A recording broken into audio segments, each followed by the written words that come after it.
पहुंचेंगी सोनिया गांधी और प्रदेश कांग्रेस कमेटी करेगी सोनिया गांधी का स्वागत।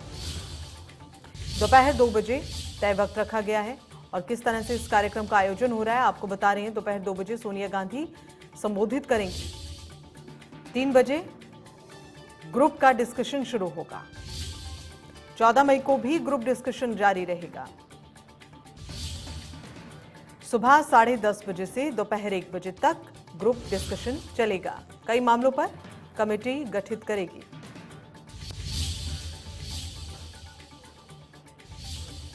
तो 14 मई को रात 8 बजे कमेटियां रिपोर्ट सौंपेंगी और 15 मई को कांग्रेस वर्किंग कमेटी की बैठक होनी है। सीडब्ल्यूसी कमेटियों की रिपोर्ट पर चर्चा करेगी। साथ ही सीडब्ल्यूसी कमेटियों की रिपोर्ट पर चर्चा करने के साथ साथ 3 दिवसीय नवसंकल्प चिंतन शिविर, जिसमें क्या कुछ तय रहना है ये हम आपको बता रहे हैं सिलसिलेवार। 14 मई को रात 8 बजे कमेटियां रिपोर्ट सौंपेंगी।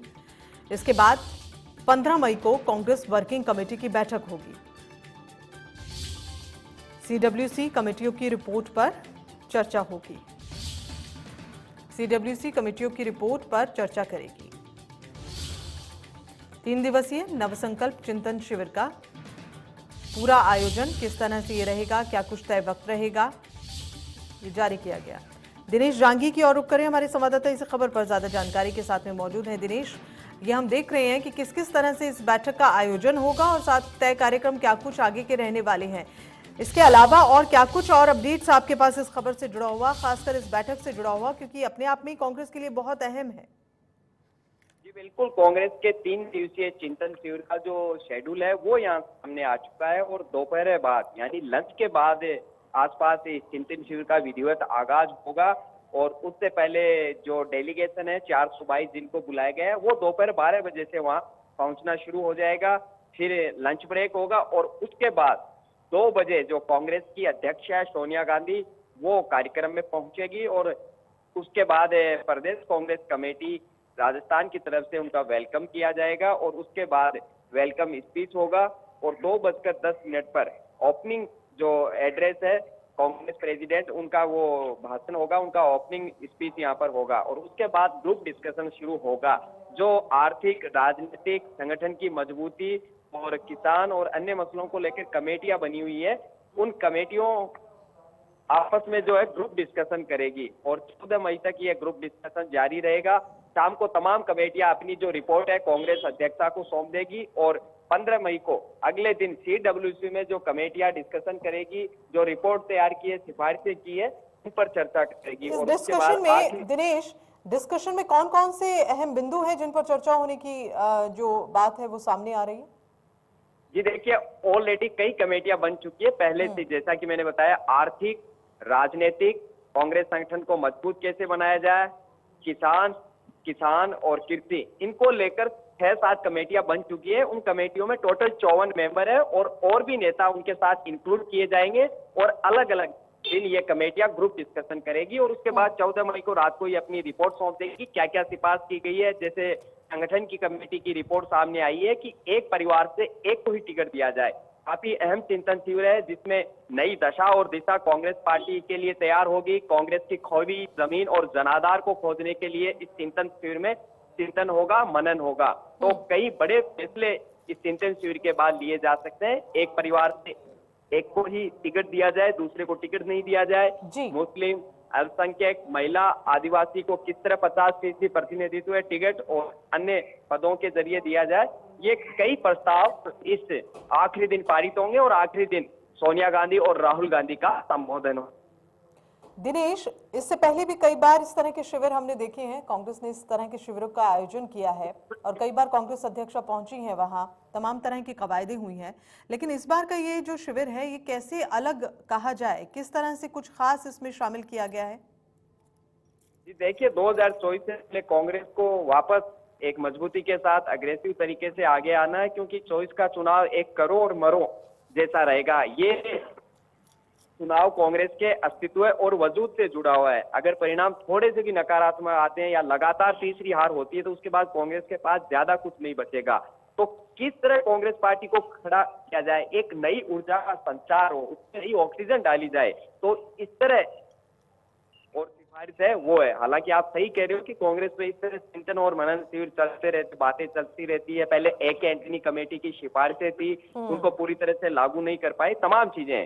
तो इसमें एक और सामने आ रही है कि लीडरशिप के इश्यूज को लेकर चिंतन शिविर में किसी तरह की चर्चा नहीं होगी, ये सामने आ चुका है। और जो ज्वलंत मुद्दे हैं, किस तरह किसान विवाद हो रहे हैं, कृषि के सेक्टर में क्या किया जाए, अर्थव्यवस्था को किस तरह पटरी पर लिया जाए, कांग्रेस संगठन को किस तरह खड़ा किया जाए, तो ये कमिटियों की जो सिफारिशें हैं उन पर सबकी नजरें टिकी हुई है और उन सिफारिशों को किस हद तक लागू करते हैं, क्योंकि कांग्रेस में किसी चीज को लागू करना बड़ा मुश्किल है। बातें बड़ी बड़ी होती है लेकिन धरातल पर उतारना बेहद मुश्किल है। और कांग्रेस अपने आप में एक अलग पार्टी है, यहाँ जब तक लागू नहीं होता उससे पहले चर्चाएं और चिंतन और मनन खूब होता है।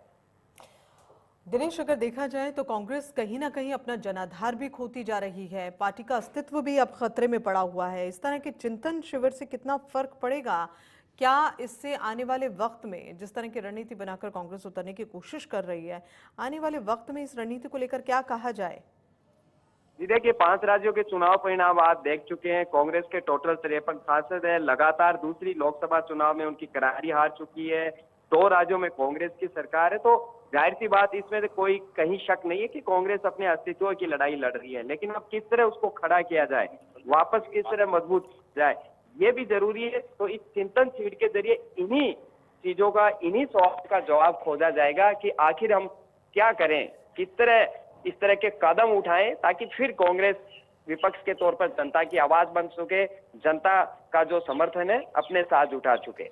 दिनेश, ये भी बताएं जरा, ये जो आयोजन हो रहा है ये कहाँ हो रहा है, किस तरह से तैयारियां वहां पर चल रही हैं, क्या वहां से ताजा अपडेट इस पर? देखिए, झीलों की नगरी उदयपुर शहर को पूरे कांग्रेस के रंग में रंग दिया गया है और इसके लिए करीब 4 से ज्यादा जो होटल है उनको हायर किया गया। 1000 सुरक्षाकर्मी वहां पर तैनात किए गए हैं। प्रोटोकॉल के तौर पर आरएएस अफसरों की ड्यूटी लगाई गई है और गर्मी के मौसम को देखते हुए भी इंतजाम यहाँ पर किए गए हैं। एयरपोर्ट, रेलवे स्टेशन से लेकर जिस होटल में ये प्रोग्राम होना है, ताज अरावली, वहां पूरी साफ सफाई कर दी गई है। सड़कें जो है वो मरम्मत करने के बाद एकदम चकाचक कर दी गई है और पूरा शहर कह सकते हैं कि कांग्रेस के रंग में रंगा नजर आ रहे हैं। और राहुल गांधी कल शाम को 7 बजे निजामुद्दीन रेलवे स्टेशन दिल्ली से रवाना होंगे और ट्रेन में सफर करते हुए उदयपुर पहुंचेंगे। करीब 70 से ज्यादा नेता राहुल गांधी के साथ आएंगे। एक मैसेज देने की कोशिश होगी कि आम आदमी की तरह ट्रेन का सफर करते हुए इस कार्यक्रम के लिए वो जिलों की नगरी उदयपुर पहुंच रहे हैं।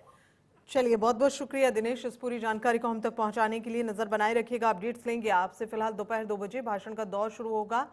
ये इसी शिविर, जो चिंतन शिविर है, इसका जो किस तरह से आयोजन हो रहा है और क्या कुछ तय कार्यक्रम रहने वाले हैं हम आपको बता रहे हैं। 3 दिवसीय नव संकल्प चिंतन शिविर, जिसको किस तरह से ये तय कार्यक्रम रहना है, इसमें ये सारी अपडेट्स 13 मई दोपहर 12 बजे इसका आगाज होगा। दोपहर 2 बजे शिविर में सोनिया गांधी पहुंचेंगी और फिर प्रदेश कांग्रेस कमेटी सोनिया गांधी का स्वागत करेगी और फिर आगे अन्य ये जो तय कार्यक्रम है वो शुरू होगा।